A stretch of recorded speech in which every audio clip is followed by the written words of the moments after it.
Hi, welcome to episode 3 of Telugu story series. అయితే నా phone అయితే హోటల్లో పడిపోయింది. ఇంకా అసలు అది రెడీనే అవ్వట్లేదు. 3 డేస్ నుంచి పోరాడుతున్నా కానీ ఒకటి తర్వాత ఒక ప్రాబ్లం వస్తుంది. ఇప్పటికీ కెమెరా క్వాలిటీ అసలు లేదు. బ్యాక్ కెమెరా అసలు అయితే ఓపెన్ అవ్వట్లేదు. ఎలాగో ఇంకా ఆపకూడదు అని చేస్తున్నా. ఏవి అడ్డంకులు ఎన్ని వచ్చినా ఆపకూడదు ఈ సిరీస్ అని చేస్తున్నా.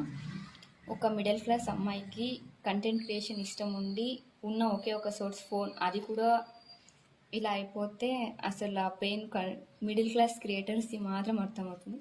ఓకే, అదంతా వదిలే స్టోరీలోకి అయితే వెళ్ళిపోదాము. ఒకసారి ఆలోచించండి, డబ్బు సంపాదించడం ఈజీ, కానీ దాన్ని నిలబెట్టుకోవడం ఎంతమందికి తెలుసు? ఇదే ఆలోచన రాబర్ట్కి వచ్చిందనమాట. అయితే రిచ్ డాడ్ ఉన్నాడు కదా, అక్కడికి వెళ్ళి అడుగుతాడు. అయితే రిచ్ డాడ్ ఒక స్మైల్ ఇచ్చి, నిన్ను స్కూల్లో జాబ్ చేయడానికి మాత్రం సిద్ధం చేస్తారు, కానీ డబ్బుని హ్యాండిల్ చేయడం మాత్రం నేర్పడు అని రిచ్ డాడ్ అని అంటారు. అందుకే చాలామంది శాలరీ వస్తే చాలు అని హ్యాపీగా ఫీల్ అవుతుంటారు.